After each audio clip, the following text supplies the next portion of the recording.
Atau sekitar 800 tahun silam, di mana pada masa itu hiduplah seorang kesatria yang tangguh, gagah berani, perkasa, visioner, cerdas, juga jago prank.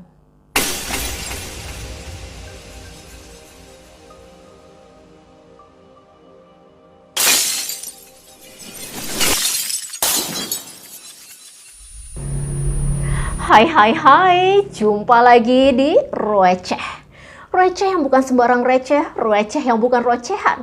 Karena receh di sini adalah ruang ngoceh Umaruseno. Di sini Umaruseno akan membahas banyak hal, mulai dari kebudayaan, sejarah, mitologi, kisah, film, sampai kulineran. So, santai-santai saja di sini ya, karena Umaruseno akan ngocehin dengan santai. Semoga kita semua selalu dalam keadaan sehat, tetap semangat, dan jangan lupa untuk selalu berbahagia, apapun keadaannya.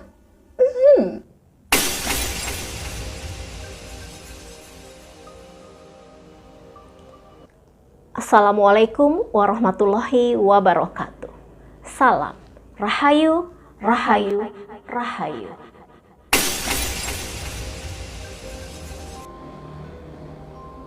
Hari ini Receh akan membahas sebuah topik yang terjadi di sekitar tahun 1200-an atau sekitar 800 tahun silam, di mana pada masa itu hiduplah seorang kesatria yang tangguh, gagah berani, perkasa, visioner, cerdas, juga jago prank.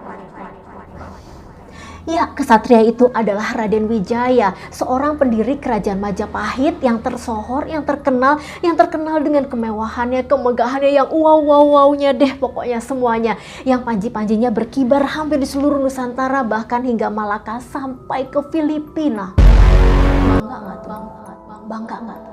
Bangga lah.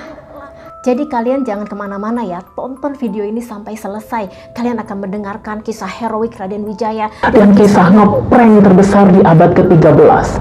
Dan kalau kalian menemukan video ini di antara jutaan video yang tayang di YouTube, artinya itu memang kalian terpilih untuk menonton kisah Raden Wijaya dan prank terbesar yang dilakukan di abad ke-13. Monggo diunjuk teh lur.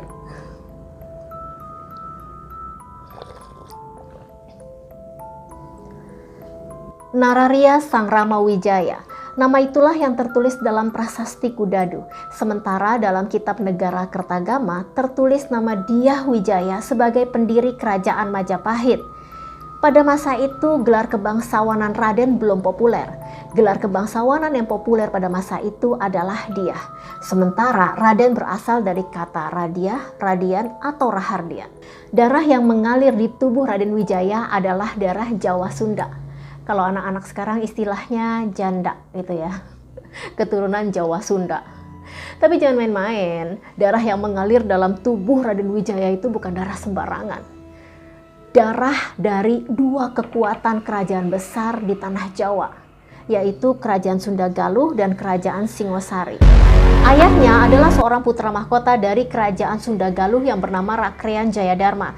Rakrean Jayadharma ini adalah putra dari Prabu Guru Dharma Siksa, seorang raja yang berkuasa di Kerajaan Sunda Galuh pada masa itu. Nah, sementara ibunya Raden Wijaya adalah cicit dari Ken Arok, seorang raja pendiri Kerajaan Singosari di tahun 1222 Masehi. Ibunya Raden Wijaya bernama Dyah Lembutol. Dyah Lembutol ini adalah anak dari Mahisa Cempaka. Mahisa Cempaka anak dari Mahisa Wong Ateleng. Dan Mahisa Wong Ateleng adalah anak dari Ken Arok. Nah, sampai sini kalian paham nggak? Atau malah makin tambah bingung? Nah, biar nggak bingung, kalian coba subscribe dulu deh channel ini. Bantu channel ini agar semakin berkembang untuk melestarikan budaya dan sejarah Indonesia. Karena Bung Karno, Presiden pertama RI kita, pernah berpesan, jangan sekali-kali engkau melupakan sejarah, karena bangsa yang besar adalah bangsa yang bisa menghargai sejarahnya. Dan jangan lupa untuk diklik tombol loncengnya agar HP kalian bunyi tut setiap kali aku mengupload video terbaru. Monggo diunjuk lagi teh lur.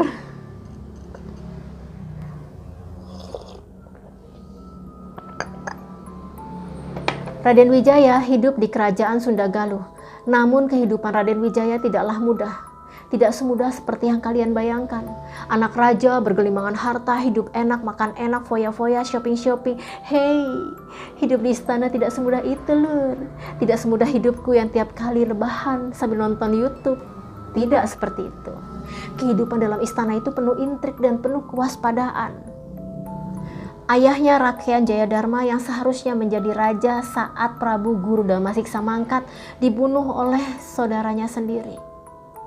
Hal itu tentulah membuat istrinya, Dyah Lembutol, ibu dari Raden Wijaya, merasa khawatir dan merasa tidak nyaman, sehingga Dyah Lembutol memutuskan untuk kembali lagi ke kerajaan Singosari dengan membawa serta putranya Raden Wijaya.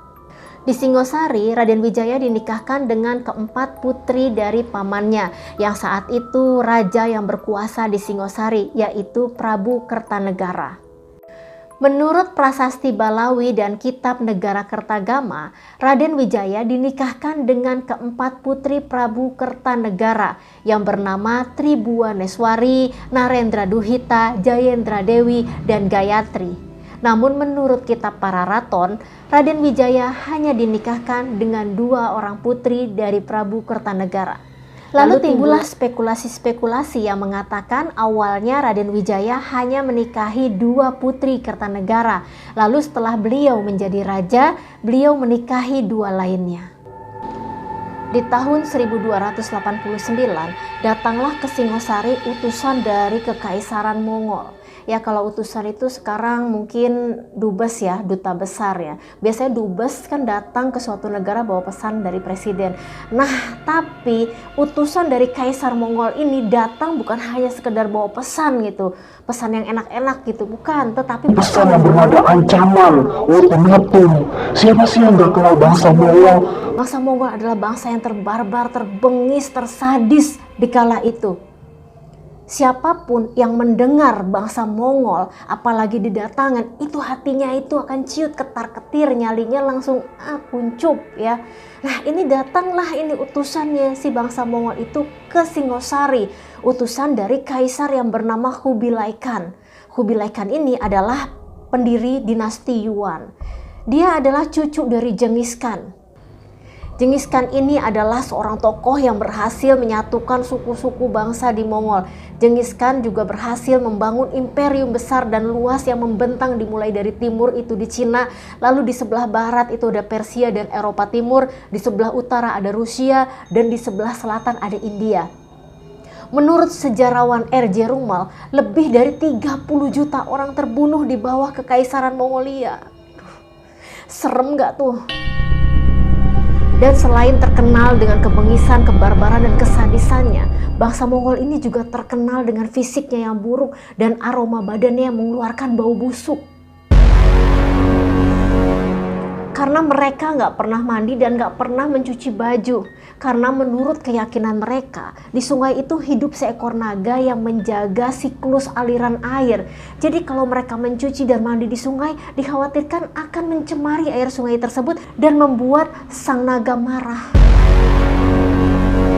Oke, kita kembali lagi ke Singosari saat utusan si Kaisar Mongol itu yang bernama Menci, jadi utusannya ini bernama Menci, datang ke Singosari menghadap Prabu Kertanegara untuk menyampaikan pesan dari Kaisar Mongol yang bernama Kubilai Khan. Dalam pesan itu, dan meminta agar kerajaan Singosari, Prabu Kertanegara tunduk dan patuh kepada Kekaisaran Mongol.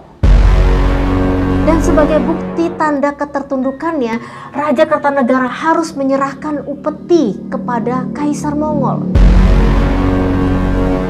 Mendengar hal itu, Prabu Kertanegara bukannya malah takut atau ciut nyalinya atau dengan mudahnya, yes, aku menyerah, aku give up. Nih, bawa saja upetinya, bilang sama Kaisar Mongol bahwa aku akan tunduk patuh kepadanya. No, tidak. Prabu Kertanegara justru malah geram. Emosinya memuncak. Harga dirinya merasa diinjak-injak. Dia nggak peduli lagi yang datang itu utusan dari Kaisar Mongol. Bangsa yang terbarbar, terbengis, terkejam pada saat itu. Raja Kertanegara nggak peduli. Dia merasa bahwa harga dirinya diinjak-injak. Lalu dengan geramnya, Raja Kertanegara menghampiri si Menci dan dipotonglah hidung serta telinganya Menci. Lalu disuruh pulang. Hei Menci, pulang Gidasono, ngadu sono sama Kubilai Khan. Jangan main-main sama orang Jawa. Pakai ngancem-ngancem segala. Leluhur kita dilawan. Lalu Menci pulang dong ke Kaisar Kubilai Khan. Nah, melihat si Menci pulang tanpa hidung, tanpa telinga, Kaisar Kubilai Khan kaget dong, shock dia. Alah, siapa ini Kertanegara? Berani-beranian dia motong hidung sama telinga utusan gue. Darahnya langsung memuncak. Kala itu bahasa simbol ya Lur. Jadi kalau bahasa simbol raja-raja tuh begitu, dengan dipotong hidung dan telinganya, itu artinya bahwa Raja Kertanegara itu pemberani dan menantang Kaisar Kubilai Khan. Makanya Kaisar Kubilai Khan itu darahnya langsung memuncak, emosinya mendidih, nafsu membunuhnya itu membara-bara. Dia pun langsung mempersiapkan armada perang dan pasukannya. Menurut naskah Yuanxi, naskah yang berisi sejarah dinasti Yuan, Kubilai Khan mengerahkan 1.000 kapal perang dan 30.000 prajurit elit yang dikumpulkan dari Fujian, Jiangxi, dan Huguang di Tiongkok Selatan. Juga dikerahkan 3 jenderal untuk memimpin invasi itu, yaitu Jenderal Sibi dari Mongol, Ike Mese asal Uighur, dan Gao Xing asal Tiongkok. Setelah semua armada kapal perangnya siap, prajuritnya siap, jenderal-jenderalnya juga siap, maka berangkatlah mereka semuanya menuju tanah Jawa dengan satu tujuan utama, yaitu invasi terhadap Singosari dan membunuh Prabu Kertanegara. Untuk mempersiapkan kapal perang, prajurit-prajurit, bekal-bekalnya untuk di perjalanan, serta perjalanannya dari Cina ke tanah Jawa, itu membutuhkan waktu kurang lebih 3 tahun Lur. Dan sesampainya mereka di tanah Jawa, alangkah terkejutnya mereka ketika mereka mengetahui bahwa Prabu Kertanegara sudah tewas, sudah mangkat. Sudah mangkat itu dimaksudkan sudah wafat. Jadi selama mereka persiapan armada, pasukan, dan jenderal, juga perjalanan dari China ke tanah Jawa, itu kan membutuhkan waktu kurang lebih 3 tahun ya. Nah, ketika sampai di sana, itu mereka mendapat kabar bahwa Prabu Kertanegara sudah meninggal dunia. Jadi selama kurun waktu, selama mereka persiapan dan perjalanan ke tanah Jawa, di Singosari itu terjadi pergolakan besar. Terjadi perubahan politik yang sangat besar, di mana pada tahun 1292 terjadi pemberontakan yang dilakukan oleh Jaya Katuang. Jaya Katuang ini adalah Bupati Gelang-Gelang. Jadi dia menyerang Singosari dengan memanfaatkan keadaan saat Singosari sedang kosong, karena sebagian besar pasukan Singosari sedang melakukan ekspansi Pamalayu di Sumatera. Dalam kitab Pararaton, pasukan Jaya Katuang menyerang Singosari bagian utara dan pasukannya itu diberi nama Jaran Guyang. Dan mendengar hal tersebut, Prabu Kertanegara langsung memerintahkan mantunya, yaitu Raden Wijaya, untuk menangkal serangan Jaya Katuang dengan membawa pasukannya menuju utara Singosari. Dan ternyata Jaran Guyang itu hanya strategi taktik dari si Jaya Katuang saja untuk mengosongkan istana. Setelah diketahui istana Singosari dalam keadaan kosong karena sebagian besar prajuritnya masih melakukan ekspansi Pamalayu dan sebagian lainnya dibawa oleh Raden Wijaya untuk berhadapan dengan prajuritnya Jaya Katuang yang bernama Jaran Goyang, maka Jaya Katuang pun mengirim pasukan yang lebih besar lagi ke dalam istana Singosari. Dan akhirnya Singosari berhasil dilumpuhkan. Bahkan Raja Kertanegara berhasil dibunuh. Itulah sebabnya saat pasukan Mongolia tiba di tanah Jawa, Prabu Kertanegara sudah tiada. Pasukan Mongolia bingung mau berbuat apa. Dan momen itu dimanfaatkan oleh Raden Wijaya untuk melakukan lobi diplomatik kepada para jenderal utusan Kubilai Khan tersebut. Dengan siasatnya, Raden Wijaya mengajak kerjasama pasukan Mongol untuk merebut kembali singgasana yang telah diduduki oleh Jaya Katuang tersebut. Dengan iming-iming, setelah Singosari berhasil kembali direbut, Raden Wijaya akan tunduk kepada kekaisaran Mongol dan memberikan upeti sebagai tanda ketertundukannya, juga akan menyerahkan putri-putri Jawa yang cantik-cantik. Mendengar hal tersebut, para jenderal pun setuju. Oke deh, kita akan kerjasama, kita rebut kembali Jaya Katuang, lalu kemudian kamu harus penuhi janji kamu. Kurang lebih seperti itu. Kerjasama itu pun dilaksanakan. Pasukan Raden Wijaya dan pasukan Kubilai Khan menyerang Jaya Katuang yang saat itu istananya sudah dipindahkan dari Singosari ke Kediri. Kerjasama itu pun membuahkan hasil. Jaya Katuang berhasil dilumpuhkan dan Jaya Katuang sendiri ditahan oleh Mongol di kapal perangnya. Setelah itu Raden Wijaya pun ditagih janjinya dong. Saat ditagih janjinya, Raden Wijaya pun mengiyakan. Bahkan dia meminta kepada Sibi untuk melakukan pengawalan terhadap dirinya. Karena saat itu posisi mereka ada di ibu kota Kediri yaitu Daha. Raden Wijaya berkata kepada Sibi, aku akan mengambil upeti serta putri-putri cantik dan surat penyerahan diriku yang berada di Majapahit. Perlu diketahui, saat Singosari berhasil ditaklukkan oleh Jaya Katuang, Raden Wijaya berhasil melarikan diri ke Sumenep, Madura. Di sana dia menemui adipatinya yang bernama Arya Wiraraja yang terkenal cerdik dan berwawasan luas. Raden Wijaya melakukan perjanjian kepada Arya Wijaya bila dia mau membantunya, maka dia akan membelah kerajaannya menjadi dua. Arya Wiraraja pun menyanggupi. Lalu kemudian Arya Wiraraja menjumpai Jaya Katuang dan mengatakan bahwa Raden Wijaya sudah menyatakan kalah terhadapnya dan keinginan Raden Wijaya untuk membuka kawasan berburu. Jaya Katuang pun mempercayai ucapan Arya Wiraraja itu dan memberikan Raden Wijaya tempat di sebelah timur Kediri yang bernama Hutan Tarik, di mana di dalam hutan itu tumbuh pohon maja yang berbuah rasanya sangat pahit. Oleh karena itulah kawasan itu diberi nama Majapahit. Nah, kembali lagi ke Daha, di mana pasukan bangsa Mongol sedang berpesta pora merayakan kemenangannya atas Jaya Katuang. Akhirnya Jenderal Sibi mengizinkan Raden Wijaya membawa 200 pasukannya untuk mengawalnya kembali ke Majapahit untuk membawa surat penyerahan diri, lalu upeti dan putri yang cantik-cantik. Jenderal Sibi tidak menyadari bahwa itu adalah taktik dari Raden Wijaya. Karena di perjalanan, Raden Wijaya telah mempersiapkan pasukannya untuk menyergap 200 pasukan Mongol yang mengawalnya itu. Setelah pasukan Mongol yang mengawalnya itu berhasil dikalahkan, lalu Raden Wijaya beserta pasukannya berbalik arah kembali lagi ke Daha, di mana pasukan Raden Wijaya menyerang bangsa Mongol yang saat itu sedang lengah, sedang mabuk, sedang asik-asik, sedang merayakan pesta kemenangannya. Tentu saja Jenderal Sibi, Jenderal Ikemese, dan Guangxing tidak menyadari serangan balik yang dilakukan oleh Raden Wijaya tersebut.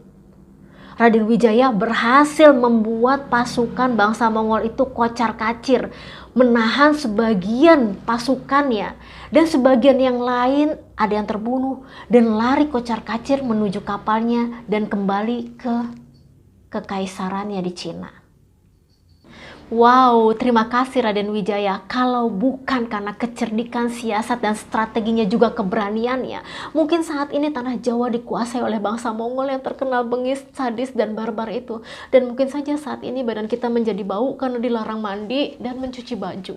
Oke, di akhir cerita, setelah Raden Wijaya berhasil mengalahkan pasukan Mongol, ia pun mendeklarasikan berdirinya kerajaan baru yang bernama Majapahit. Raden Wijaya menjadi raja pertamanya dengan gelar Kertarajasa Jayawardana. Raden Wijaya memerintah Majapahit sejak tahun 1293 hingga 1309. Demikianlah kisah heroik Raden Wijaya dan prank terbesar yang dilakukannya di abad ke-13. Prank itu sendiri dapat diartikan tipu daya atau siasat. Dan tipu daya atau siasat bisa dianggap sebagai strategi dalam peperangan. Beda ya dengan istilah prank anak zaman sekarang ya. Prank anak zaman sekarang digunakan untuk mengelabui orang. Bahkan sifatnya itu cenderung merugikan, kurang bermanfaat atau tidak bermanfaat sama sekali bagi masyarakat luas. Demikian kisah heroik Raden Wijaya dan kecerdikannya. Semoga kisah ini dapat menginspirasi kita semua atau bisa juga dijadikan bahan renungan dan introspeksi bagi kita semua, terutama kalian hai anak muda, untuk lebih mencintai kebudayaan dan sejarah kita. Kalau bukan kita, siapa lagi yang melestarikannya? Terima kasih sudah menonton video ini dan sampai jumpa di video receh selanjutnya. Salam.